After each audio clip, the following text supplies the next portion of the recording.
નમસ્કાર મિત્રો, આજે હું જે વાત કહેવા જઈ રહ્યો છું તે જાણીને તમારા રૂવાડા ઊભા થઈ જશે. જે માએ પેટે પાટા બાંધીને દીકરાને આઈએએસ બનાવ્યો તેને જ દીકરાએ ઘરમાંથી કાઢી મૂકી. પણ પછી માએ જે કર્યું, માનો ત્યાગ અને આઈએએસ નો અહંકાર. એક બોધપાઠ. પ્રકરણ 1. સંઘર્ષનો તડકો. સવારનો સમય હતો. ગામડાની હવામાં હળવી ઠંડક પ્રસરેલી હતી. સૂર્યના કિરણો ધીમે ધીમે માટીની ભીતોને સ્પર્શીને તેને ગરમ કરી રહ્યા હતા.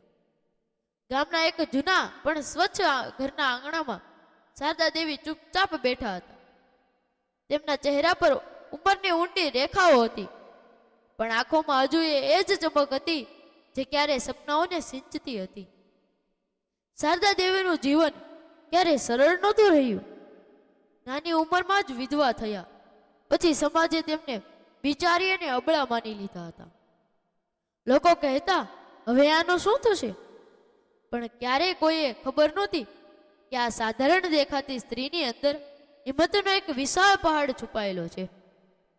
તેમણે પોતાના આંસુ લૂછ્યા અને એક જ સંકલ્પ લીધો, પોતાના દીકરા રવિને એ બધું જ બનાવીને બતાવશે જેને દુનિયાએ પિતા વગર અશક્ય માની લીધું હતું. પ્રકરણ 2. માનો પાલવ અને રવિનું બાળપણ. રવિ જ શારદા દેવીનું સર્વસ્વ હતું.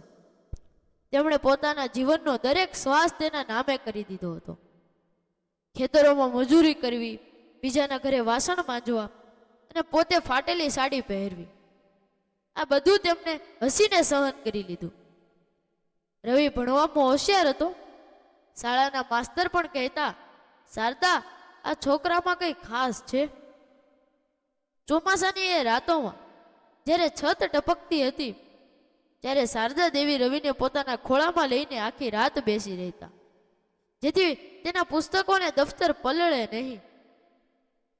શિયાળામાં જ્યારે ઘરમાં એક જ ધાબળો હતો ત્યારે તેઓ પોતે ઠંડીમાં ઠૂંઠવાઈ જતા, પણ દીકરાને જૂના ગરમ ધાબળામાં લપેટી રાખતા.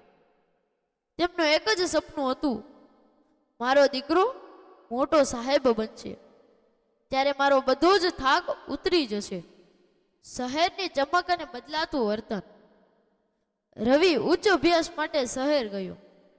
શહેરની જાક જમાળમાં અને નવા લોકો વચ્ચે રવિની અંદર એક નવી દુનિયા રચાવા લાગી. મા ગામમાં એકલી રહી ગઈ, પણ દર મહિને રવિનો પત્ર આવતો, જેને તે પોતાની સૌથી મોટી મૂડી સમજીને છાતીએ લગાવીને રાખતી. વર્ષોની મહેનત રંગ લાવી અને રવિને દેશની સૌથી અઘરી આઈએએસ પરીક્ષા પાસ કરી લીધી. ગામમાં ઢોલ નગારા વાગ્યા. જે લોકો ક્યારે મહેણા મારતા હતા તે આજે શારદા દેવીના ચરણ સ્પર્શ કરી રહ્યા હતા. શારદા દેવીની આંખોમાંથી વહેતા આંસુ દુઃખના નહીં, ગર્વના હતા. તેમને લાગ્યું કે તેનું તપ સફળ થઈ ગયું. રવિ અફસર બનીને પાછો ફર્યો. લાલ બત્તીવાળી ગાડી, વર્દી અને સન્માન બધું જ ચમકદાર હતું. પરંતુ આ ચમકની નીચે રવિનો અહંકાર પણ વધવા લાગ્યો હતો. પ્રકરણ 3. જ્યારે મા બોજ બની ગઈ. લગ્ન પછી રવિનું વર્તન ઝડપથી બદલાવા લાગ્યું. તેની પત્ની જે ઊંચા ખાનદાનની હતી તેને શારદા દેવનું ગામઠીપણું અને સાદગી પસંદ નહોતી. રવિ જે ક્યારે માના પાલા વગર ન ઊંઘતો હતો, હવે સમાજના દબાણ અને પોતાના અહંકારને કારણે માંથી દૂર થવા લાગ્યો. એક દિવસ ઘરમાં નાની વાત પર બોલાચાલી થઈ ગઈ. વહુના શબ્દો તીરની જેમ વાગ્યા, પણ રવિ ચૂપ રહ્યો. શારદા દેવી અંદરથી તૂટી ગયા. પછી એ ભયાનક પળ આવી જ્યારે રવિએ ઠંડા અવાજે કહ્યું, માં, હવે તમારું અહીં રહેવું ઠીક નથી. અમારા સોશિયલ સ્ટેટસમાં તમારા રહેવાથી મુશ્કેલીઓ થાય છે. આ માત્ર શબ્દ નહોતા, શારદા દેવીના જીવનભરના ત્યાગ પર એક ઊંડો પ્રહાર હતો. તેમણે એક પણ શબ્દ બોલ્યા વગર પોતાની નાનકડી પોટલી ઉપાડી અને એ જ દરવાજાથી બહાર નીકળી ગયા, જ્યાં ક્યારેક તેનો દીકરાને ખોળામાં લઈને સુખદ ભવિષ્યના સપના જોતા હતા. ભાગ 2 જલ્દી જ.